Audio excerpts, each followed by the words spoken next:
4e conseil, documentez vos cycles menstruels.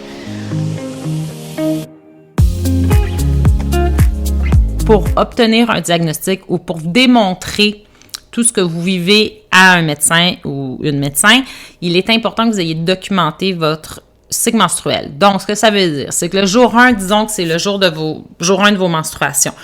Jour 1, vous notez le niveau d'énergie que vous avez. Quelles idées? Est-ce que vous êtes dans des idées plutôt positives, négatives? Est-ce que vous avez un degré d'énergie physique sur, disons, de 0 à 10? Quelle serait-elle? Au niveau mental, de 0 à 10, est-ce que vous avez beaucoup d'appétit, des freins égales? Est-ce que vous avez bien dormi? Est-ce que vous avez pris de l'alcool? Est-ce que vous avez pris vos médicaments si vous avez des médicaments à prendre? Essayez de tout documenter. Il existe en ligne.